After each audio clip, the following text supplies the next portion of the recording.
السلام عليكم، كي دايرين البنات؟ لاباس عليكم؟ كي دايرين مع الصحة؟ كلشي بخير؟ نتمنى تكونوا بصحة جيدة ان شاء الله. اليوم غنقدم لكم ان شاء الله واحد الكيك كيجي لذيذ بزاف وكنظن بانه غادي يعجبكم. كيك ديال الحامض وبالزبده، كيجي لذيذ بزاف. غادي ان شاء الله غادي نبداو بالمقادير، نبداو بهم ان شاء الله. هادو هما المقادير ديالنا. عندنا الحامض، القشور ديال الحامض، عندنا واحد شويه ديال العصير ديال الحامض، عندنا واحد نص كاس ديال العنبه ديال الحليب، هذا حيت كاس صغير، وعندنا كاس ديال العنبه ديال السكر سنيده، نص كاس ديال العنبه ديال الزيت، 5 د البيضات، عندي هنايا واحد 150 غرام ديال الزبده دايبه تقريبا دايبه، خلينا واحد شويه، 3 ديال الخمارات وجوج لافاني. والتزيين غادي نحتاجو الكركاع كما كتشوفوا، هذا غنديروه في الكيكه والاخر غادي نزينو به الكيكه، والفرص كيبقى على حسب الخليط. كناخذ واحد الاناء كنديرو فيه البيض ديالنا،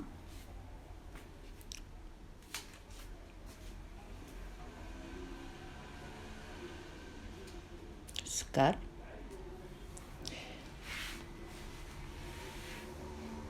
لافاني،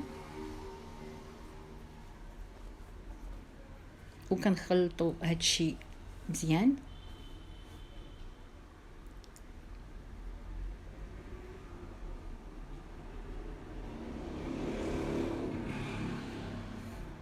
كنخلطوه حتى كنحسوا بالسكر داب لينا.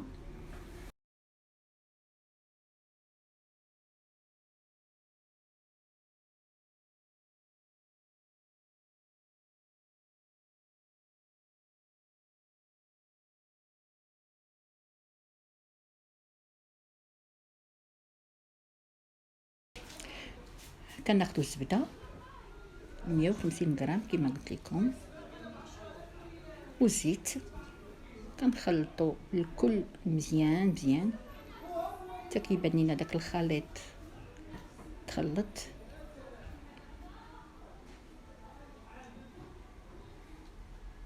اي حاجه درناها خصنا نخلطوا مزيان باش العناصر كلها كتذوب.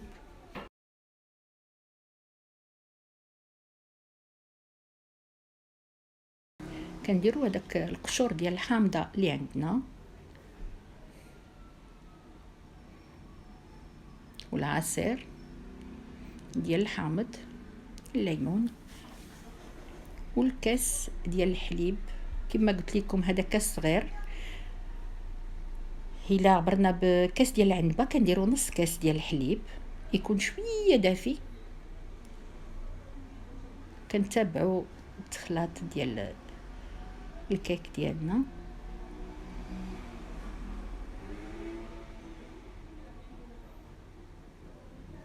هاد الحليب كيخلي الكيك يكون رطب وهشيش. الا كان شي ياغورت تقدروا تعوضوه بالحليب بحال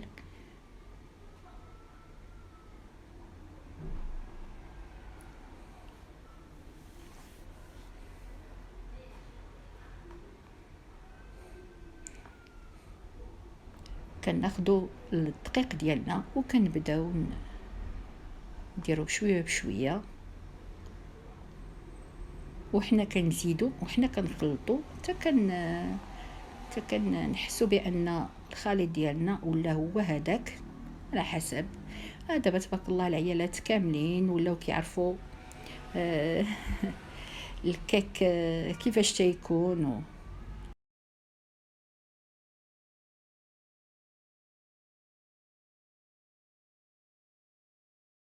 كناخذوا الخميره اللي عندنا، ثلاثه ديال الخميره. من الاحسن الواحد يغربلو هادشي كلشي. كتعرفوا الخميره بعض المرات تيكونوا فيها شي حبيبات، الانسان من الاحسن يغربل هادشي هذا، لا الدقيق ولا الخميره.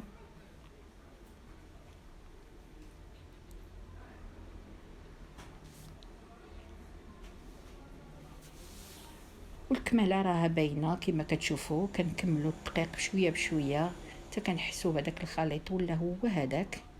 هانتوما كما قلت لكم كيبقاو هذوك الحبيبات ديال الخميره. صافي منين نكملوا كيبقى لينا غير هذاك القرقاع اللي عندنا كنديروه لداخل، وكنخليو هذوك الطروفه ديال القرقاع كما قلت لكم كنخليوهم باش غادي نزينوا ان شاء الله الكيك ديالنا.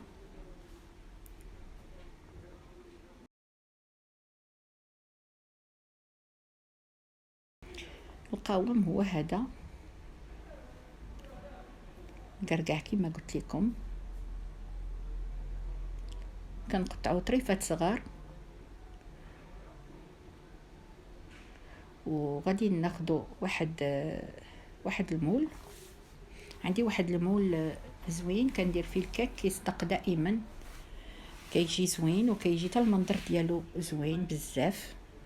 كنكون سخنت الفران كنشعلو من الفوق ومن التحت الفران هذا ديال الضو اللي عندي، وكناخذ لو مول كما قلت لكم. هذا هو فيه هذاك لي موتيف زوين كيجي زوين في الكيك ملي كيطيب. كما قلت لكم سخنت الفران من الفوق، شعلته من الفوق ومن التحت. منين كنبغي ندير الكيك كنطفيه من الفوق وكنخليه كيطيب من التحت بشويه بشويه. ملي كيبان لينا بانه قرب يطيب كنشعلو من الفوق باش يتحمر لينا شويه.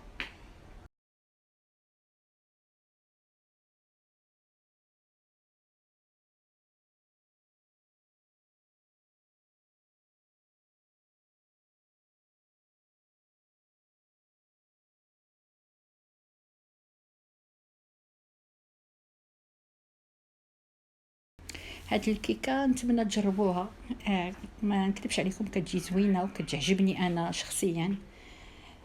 الاحتفاظ بها انا ما نكذبش عليكم كنديرها في الثلاجه لتحت، وكنبقى مره كناخذوا منها طريف كتبقى دائما زوينه.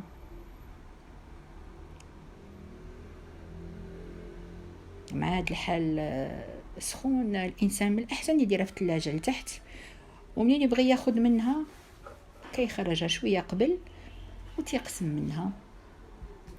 لهاد الكيك هذا غادي نستعملوا واحد الكلاصاج حتى هو كيجي زوين وكيجي مع الحامض، حيت هي درتها بالحامض.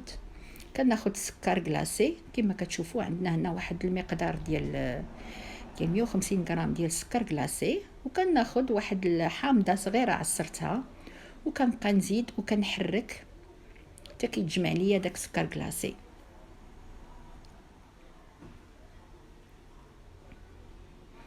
هذا تزيين شخصي اللي بغى يدهن بالكونفيتور ولا اي حاجه عندكم. راكم عارفين تبارك الله العيالات كلهم تبارك الله كيعرفوا التزيين كيبقى دائما على حسب الرغبه. هذا هو الكلاصاج. هاد الكلاصاج كنديرو بحال هكا، ولا بعض المرات كنزيد فيه واحد بياض بيضه كيجي حتى هو زوين.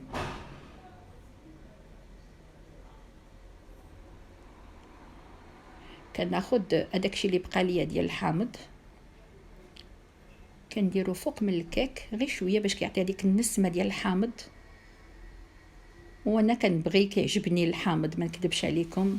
كيك كيجي رطب كما كتشوفوا كيجي غزال.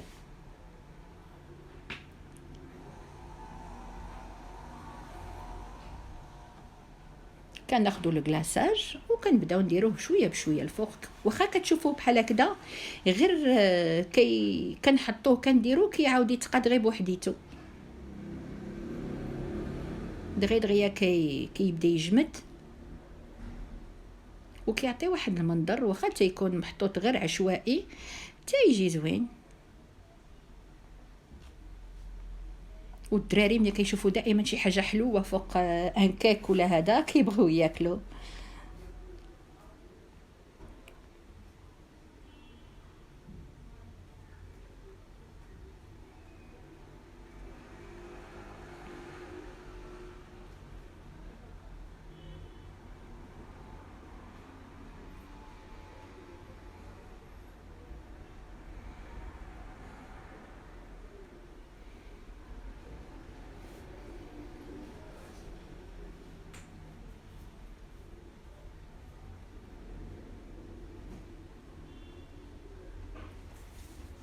هذا هو كتشوفوا. كي تحط عشوائي من الانسان ما يحاولش يقاد ولا شي حاجه، حيت ملي كيجي هابط في الجناب كيعطي واحد المنظر. كناخذوا هذاك الكركاع اللي عندنا اللي خلينا طروفه كاملين ديال الكركاع، قسمنا كل كركاعه قسمنا على جوج، كناخذوها كنزينو من الفوق، كنديروه الكلاصاج باقي ما قصحش باش كيسقوا لينا داك الكركاع يسق لينا من الفوق. وهذا الا كانوا عندكم لي فروي كونفي حتى هما كيجيو زوينين، ولا شي طريفات ديال الشكلاط يدار من الفوق. هذا هو تزيين عفوا كيبقى دائما على حسب الرغبه. قلت لكم تقدروا ديروا الكونفيتور في بلاصه هاد الكلاصاج اللي درنا اليوم. كنقول لكم دخلوا لاشين ديالي وجربوا الوصفات ان شاء الله، كنتمنى يعجبوكم.